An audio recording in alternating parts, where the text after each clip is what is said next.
Deforestation is a fact. It won't be in January 1st, 2025, but it is a fact. And these 9 crops that are in the EU are drivers of deforestation. And for those that say that coffee is not a driver of deforestation, is because they want to sell their product. Like you, I don't know if you have had the opportunity, but nowadays, if you step on Tolima or in Cajamarca, in the mountains, in Colombia or in Peru, in the top of a mountain, 360 degrees on the rest of the Cordillera or the mountain range, you might see from 7 to 10, even more fires of burning at the same time. And you know all of those are coffee farms. This episode is proudly brought to you by Mapper Forward's workshop, It's Time to Become a Coffee Consultant.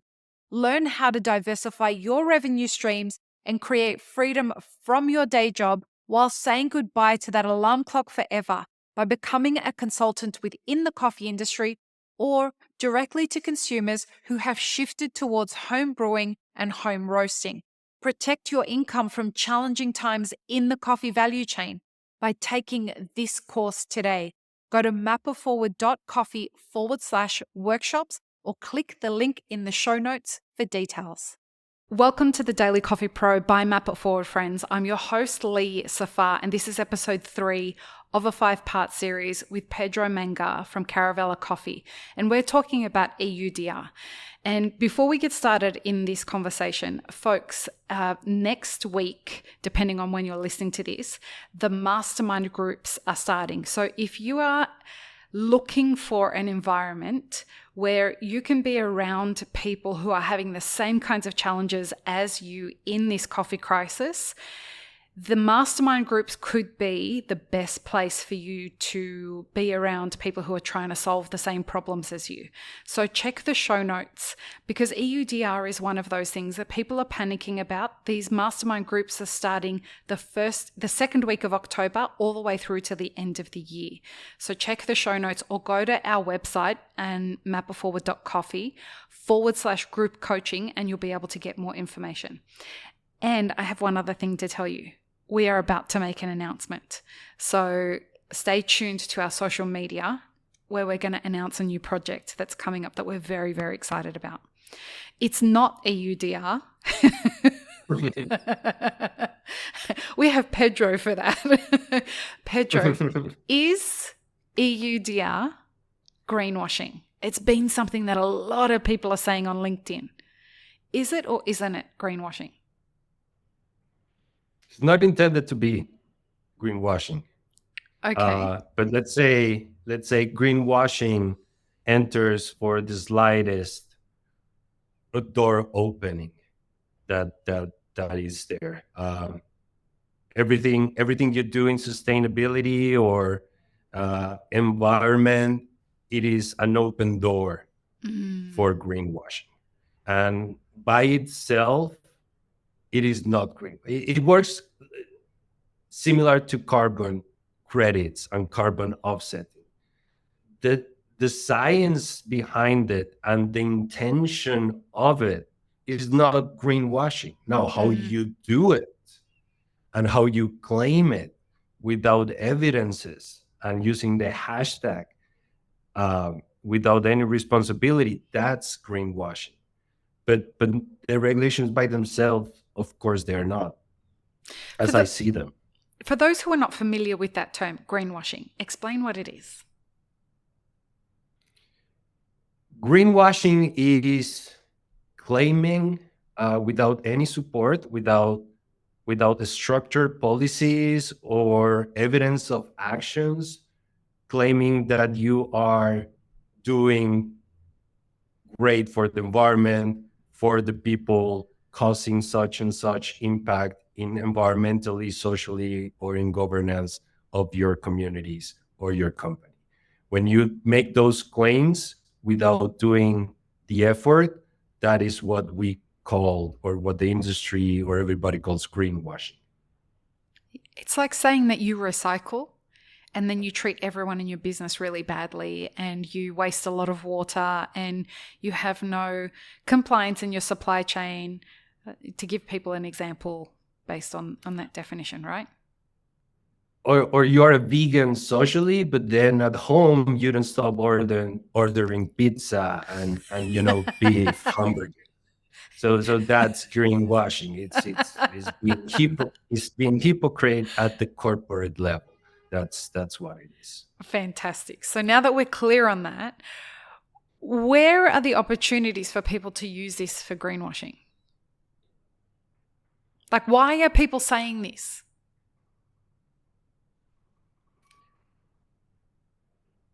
Because it's an opportunity to excel in sustainability. Because it's a way to say that you are responsible. And again, this whole certifications thing, it opens this door to create all these terms and all these EUDR certified and to sell products, to be out there, to be in the mouth of, and to be marketable without doing the effort. And that comes from what we discussed before, which is the uncertainty that has been left open by the EU, that had to have been open, because then they will have to provide all this training on how it should be done and guide everybody hand by hand. They don't have resources for that, so they had to leave some things open. And that uncertainty is translated in miscommunication, fear, especially in the case of the EUDR. From 3 years now, we have the communication has been based on fear. And that fear, the easiest way to calm that fear without doing such is by greenwashing and offering all these products that really shouldn't exist. What do you mean by products? What are some examples of products that shouldn't exist? No, not products that shouldn't, like certifications or people claiming that their companies have been certified to export coffee. That's something. It's not a real thing. Cannot happen. Like the EUDR states that you cannot be that. You cannot be certified. You could comply in this shipment and in the next one fail, being the same entity. Right. It's not that your entity is certified by it. And there is so much being talked out there on that. And greenwashing is not only what you do, but also it's the miscommunication, is pushing the pressure down, is you not being able to comply and then saying, this is going to have the cost on the producer, or the producer will have to pay for this, or and start claiming things that really shouldn't happen. Producers shouldn't be paying for any of this. No. That communication shouldn't be out there. So all that miscommunication becomes greenwashing, and the industry, unfortunately, is not just washed coffee, what is being sold out there.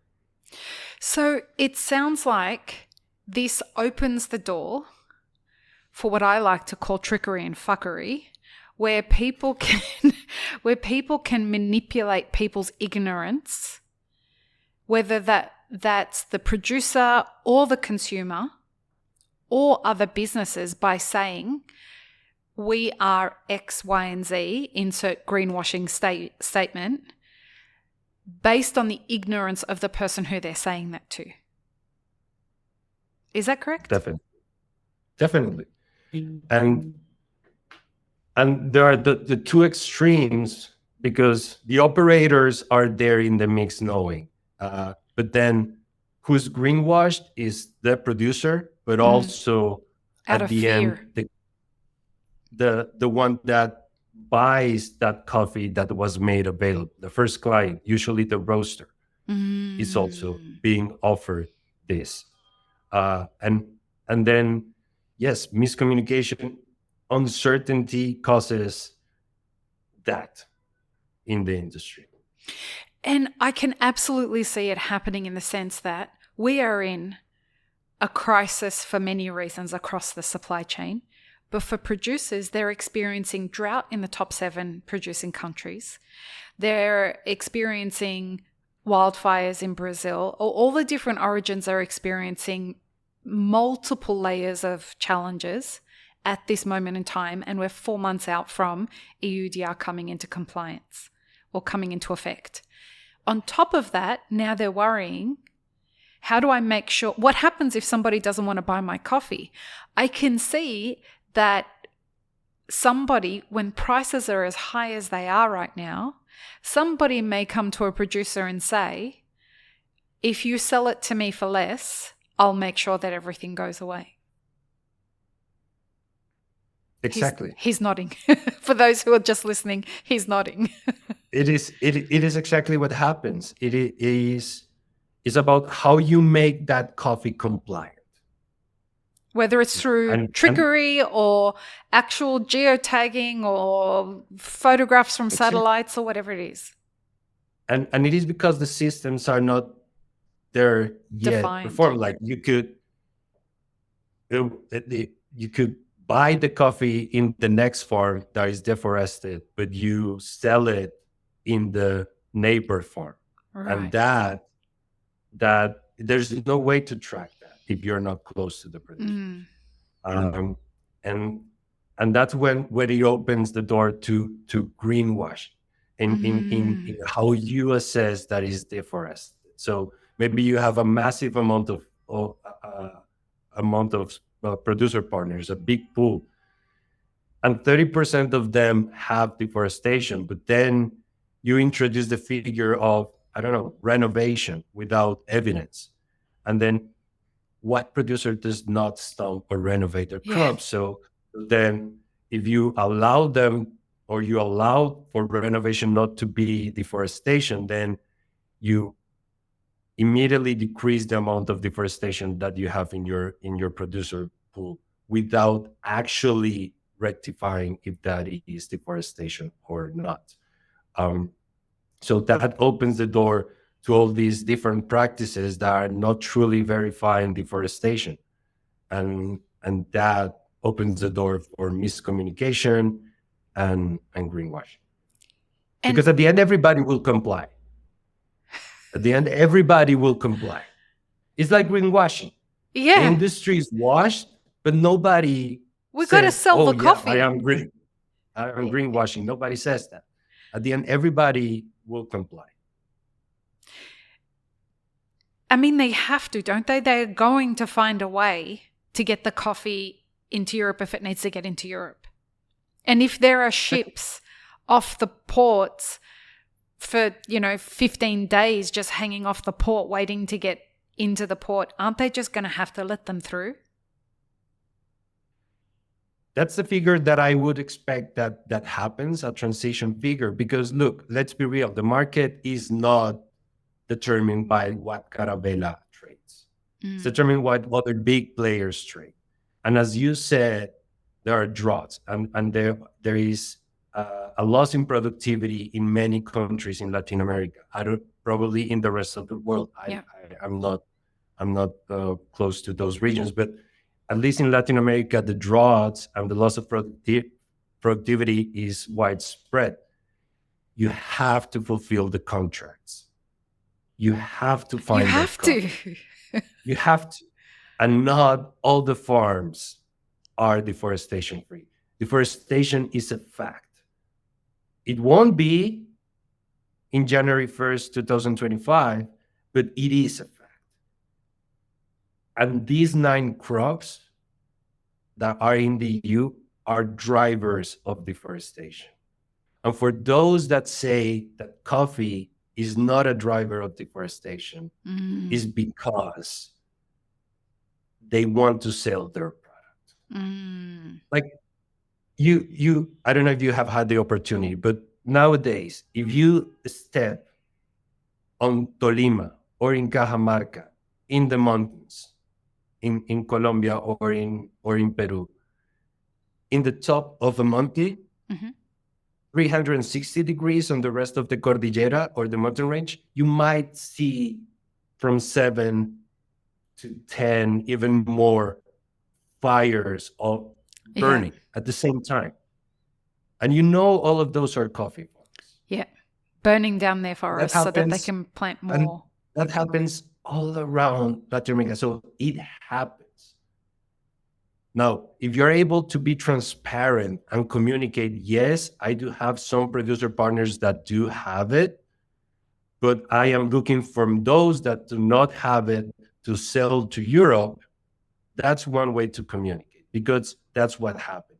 But if suddenly all your producer base that you don't know where you buy from does not have deforestation, that's when red flags should You're be lying. raised. It's just straight up, you're lying. if you're going to turn around and say, no, we don't have any partners that do that. Because if I understand you correctly, what you're saying is that the 9 commodities that are listed in this deforestation regulation are listed there because they are known drivers of deforestation. And the EU is making a concerted effort to create change. It's not random. They have identified these commodities as drivers of deforestation. And that's not going to change overnight. And so as from the 1st of January, it's not as though there's some, Peter Pan's going to come out of somewhere and sprinkle fairy dust and everyone's going to stop deforesting. Right? And so Caravela, for example's sake, is not going to be able to say, we don't have anybody that deforests. Of course, you're going to continue to have people that deforest. But that may go to China, or that may go to the US, right? That's going to go somewhere else. The crop that you do have that can be demonstrated that is deforestation free, that can go to Europe. That's exactly how we manage it. It's exactly. And those who have had deforestation is not, as you say, it's not that we're not buying the coffee from them. Mm-hmm. And that's where is greenwashing on. It's going to have a massive impact on the producer, some exporters claim. If you have direct relationships with them, as you claim, it shouldn't happen. Yeah, wow. Okay.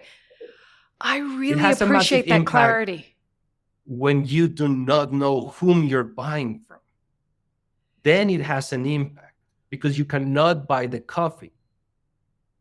Wow. But we can buy the coffee because we buy the coffee directly from the farm. We separate that coffee and then we sell that coffee to other parts. And we start the conversation with those producers. You shouldn't do it. Why? Because for now, we can do it. But if the US or Australia or UK follows suit, it might be tougher for us to do so. So here, have some bunch of trees.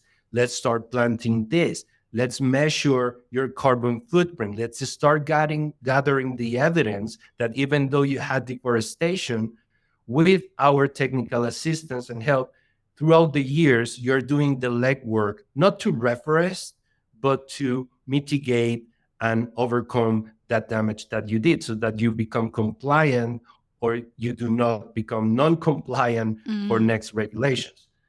And let me sell that coffee to other parts. And let's start the conversation with the roaster because it has happened. We have roasters that have long years relationship with producers that happen to have deforestation. Mm-hmm. So we have to have that. We have two ways of approach them. Either we don't talk with the roaster, we don't talk with the producer, and we do the stuff for the coffee to be compliant and everybody's happy. That's the fuckery that I'm talking about. Is the black box. Yeah. And you do Let's hope no one looks in it. Magic. You do your magic. EUDR non-compliant. That Colombian magic. Coffee enters. Not compliant coffee enters, and then compliant coffie goes out. Somehow, that's Peter Pan, right? That's one way, and the other way is having an honest conversation with both parts, and it is saying this producer has this, so we can either look for the same profile within the community and open the market to this producer, or if the producer has multiple farms, ensure the coffee from the farm that it is not, or the productive from the farm that it is not, and you start the conversation. And that's the best way to do so. And you can only do that if you know both stories so that you can link it. It If sounds not, like, it's impossible.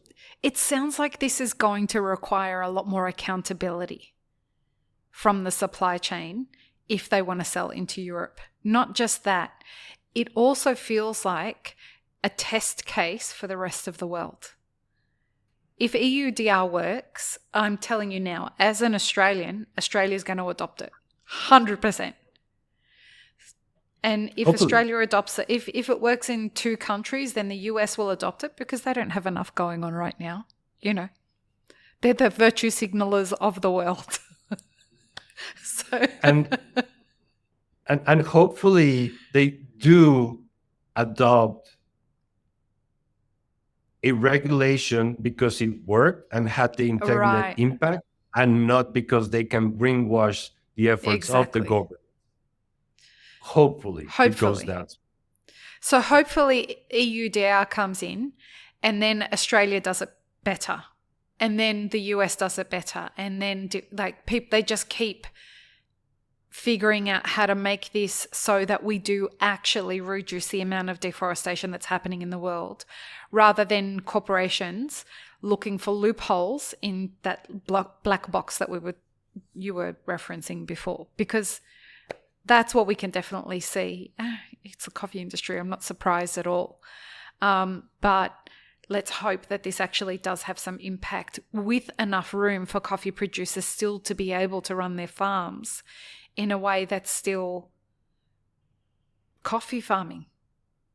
Look, coffee producers are not deforesting because of the sake of it. Yeah. They need to expand their crops because their income is not enough. Yeah. Like, the data shows clearly that families do not meet the living income standards in a lot of origins. Even if the supply chain is as short as ours, I cannot imagine when you are cutting pieces of that revenue bit by bit with different links. So it has that impact. Like, the producers are not deforesting because they want, it's because they need more income. And hopefully the EUDR, or if the UK, Australia, the US follow suit, they complete the regulation.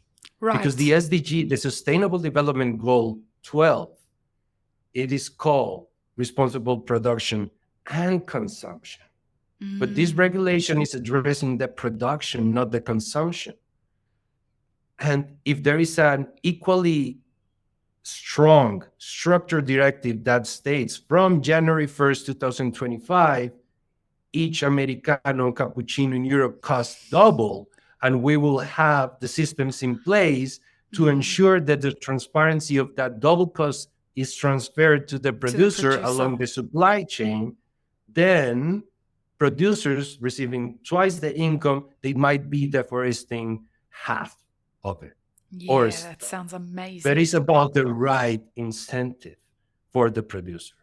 The producer won't stop deforesting because of fear. It is deforesting because of survival and increasing the income. Increase the income, provide the systems, the equally traceable systems and robust systems to transfer the double the cost of a cappuccino in Amsterdam to producer in Mexico, and then we're talking. Then they will be complete. Responsible production and consumption of coffee. That would reduce deforestation. And on that, folks, we're going to end this episode. Look out for the clip of what Pedro just said on our social media. And join us in the next one. We're going to talk about who EUDR is actually benefiting. So join us for that. Peace, love, and peanut butter. Have an amazing rest of your day. I really hope you enjoyed this episode, friends. Please don't forget to show us some love by subscribing, liking, commenting, and most of all, sharing this podcast with your friends. Check the show notes for links, including our sponsors and our Patreon. And stay tuned for more great conversations on the Daily Coffee Pro by Map It Forward.